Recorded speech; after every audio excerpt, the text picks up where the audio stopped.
Head on her shoulders for all Messina, as like him as she is. I wonder that you still be talking, Signor Benedict. Nobody marks you. What? Dear Lady Disdain, are you yet living? Is it possible Disdain should die when she hath such meat food to feed it as you, Signor Benedict? Courtesy itself would convert to disdain when you come in her presence. Then is courtesy a turncoat? For it is assured I am loved of all ladies, only you excepted, and I could find in my heart that I had not a hard heart, but indeed I love none. A dear happiness to women. They else would have been troubled with a pernicious suitor. I thank God in my cold blood that I am of your humor for that.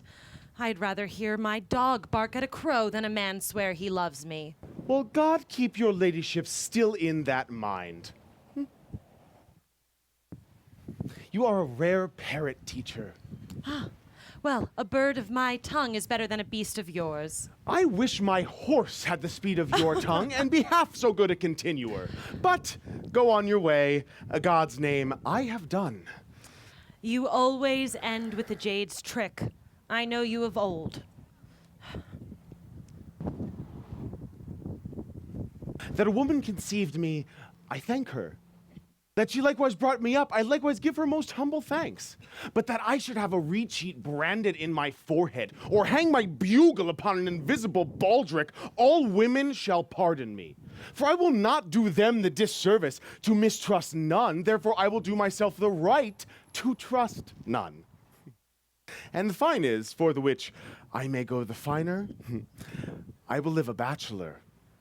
With anger, with sickness, or with hunger, but not with love. Prove to me that ever I lose more blood with love than I would not get again with drinking. Pluck out mine eye with a ballad maker's pen, and hang me in the sign of a brothel's house for the sign of blind Cupid.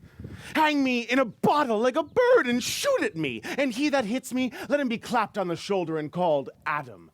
The savage bull may, but if ever the fair Benedict perceive it, pluck out the bull's horns and set them in my forehead. And let me be vilely painted. As you may see a sign that says, here is a good horse for hire, let my sign say, here is Benedict, the married man.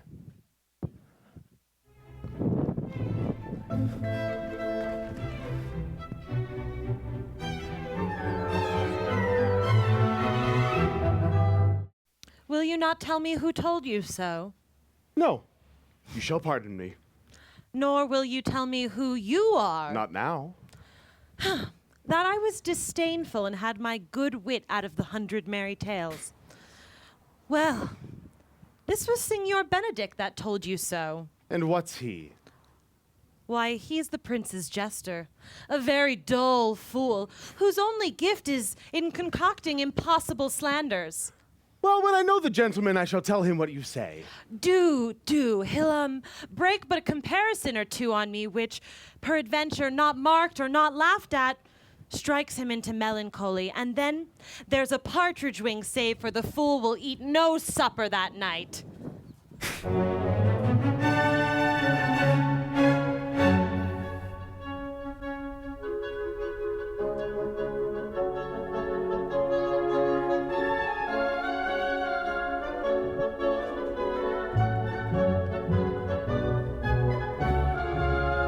We must follow the leaders. In every good thing.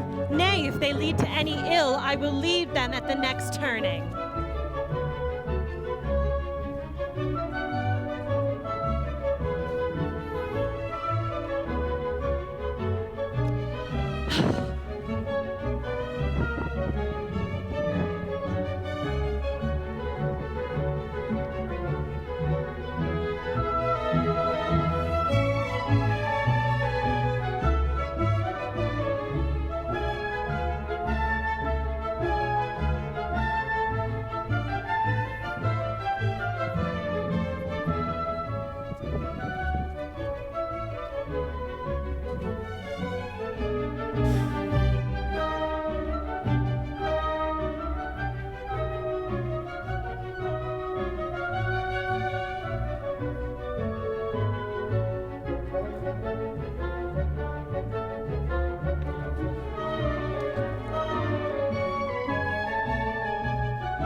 She hath misused me past the endurance of a block.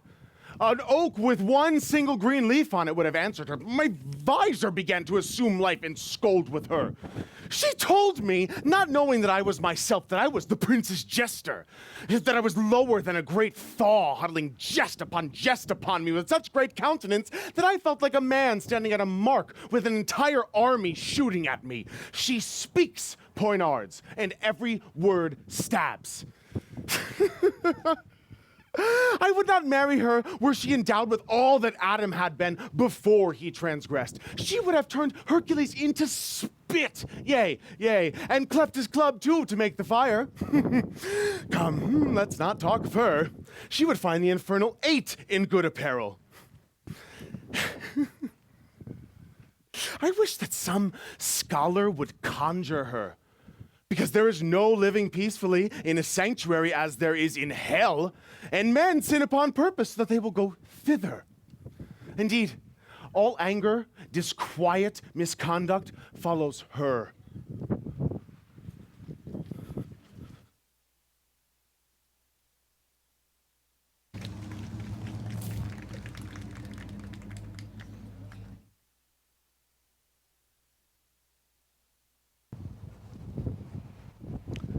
Come. You shake the head at so hard a breathing, but I warrant thee, Claudio, the time shall not go dully by us. I will, in the interim, undertake one of Hercules' labors, which is to bring Signor Benedict and the Lady Beatrice into a mountain of affection, the one with the other. I would fain have it a match, and I doubt not but to fashion it, if you will minister such assistance as I shall give you direction. And Signor Benedict is not the most unhopefulest husband that I know. Thus far can I praise him. He of noble valor, of unaccustomed wit, and unconfirmed honesty. I will teach you how to humor your cousin so that she shall fall in love with Benedict. And I, with your two helps, will practice on Benedict that he shall, despite his quick wit and his queasy stomach, fall in love with Beatrice. If we can do this, Cupid is no longer an archer. His glory shall be ours, for we are the only love gods. Go with me. I will tell you my drift.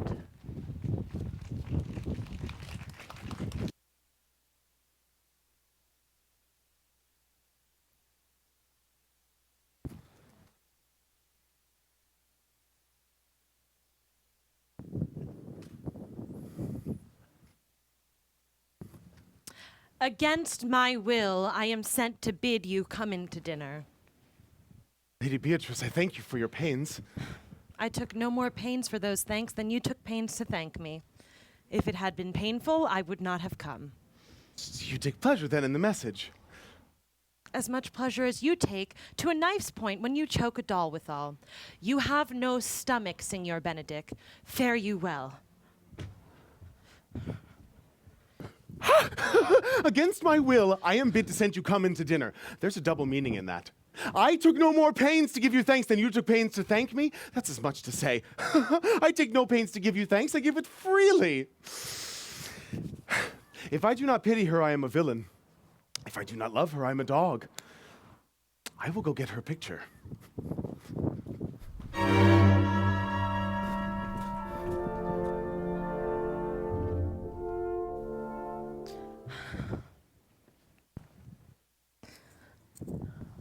Lady Beatrice, have you wept all this while? Yea, and I will weep a while longer. I would not desire that. You have no reason, I do it freely. Surely I do believe your fair cousin is wronged. What might the man deserve of me that would right her? Is there any way to show such a friendship? Yes, a very even way, but no such friend. Oh, might a man do it? It is a man's office, but not yours. I do love nothing so well in this world as you. Isn't that strange? As strange as the thing I know not. It were possible to say I loved nothing so well as you, but believe me not. And yet I lie not. I confess nothing, nor I deny nothing. I am sorry for my cousin. By my sword, Beatrice, thou lovest me. Do not swear it and eat it. I will swear by it that I love thee, and I will make him eat it that swears I love you not. Will you not eat your word? Not with any sauce that can be devised to it. I protest I love thee. Why then? God forgive me. What offense, sweet Beatrice? You have stayed me in a happy hour.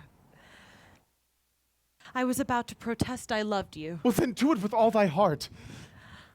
I love you with so much of my heart, I have nothing left to protest. Come, bid me do anything for thee. Kill Claudio. Not for the wide world.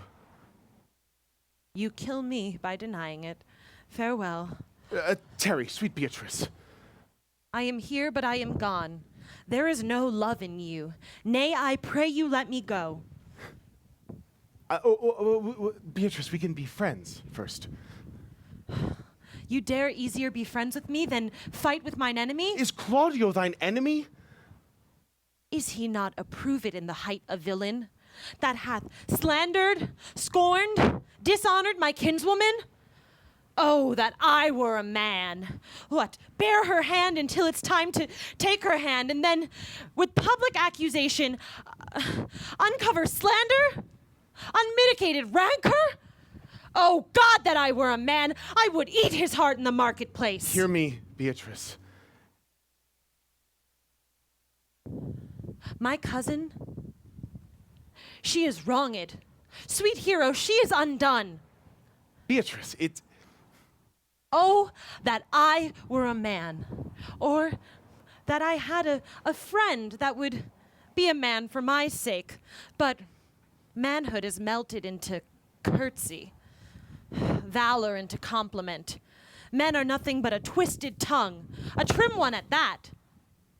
Oh, that I were a man. He stands there like Hercules, proud as can be, yet he swears a lie. I cannot be a man by wishing, so I will die a woman grieving. Tarry, good Beatrice, by this hand I love thee. Use thy love for something other than swearing by it. Believe you in your soul that Count Claudio hath wronged Hero? As sure as I have a thought or a soul. Enough? I am engaged. I will challenge him. I take your hand, kiss thee. By this hand, Claudio shall render me a dear account. And so think of me, so hear me. Go comfort your cousin. I must think she is dead. And so, farewell.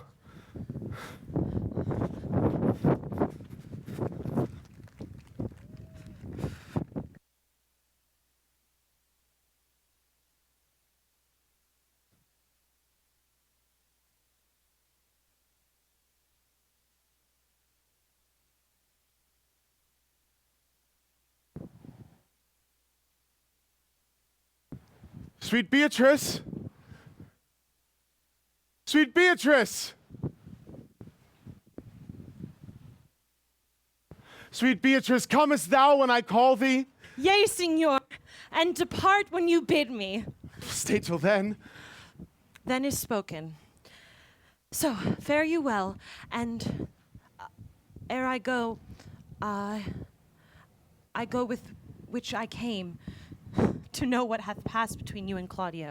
Only foul words, and thereupon I kiss thee. Foul words is but foul wind, and foul wind is but foul breath, and foul breath is noisome.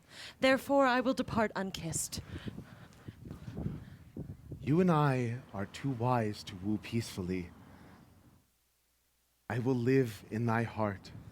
I will breathe in thy eyes, and I will die in thy lap.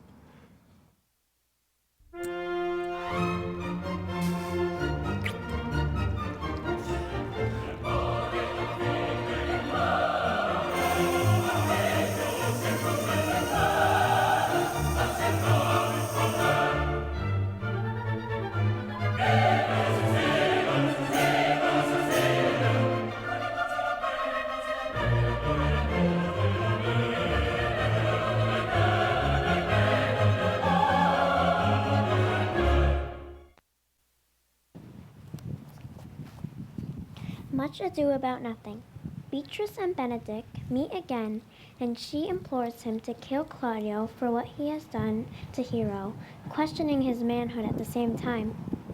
At first, Benedict resists, but then agrees to challenge Claudio to a duel, as he admits to Beatrice that he has fallen in love with her. After Claudio makes a public apology for believing the falsehoods against Hero, the governor tells Claudio that he may marry one of his nieces, but who is Hero herself? The couple is reunited. Beatrice and Benedict agree to be married alongside them.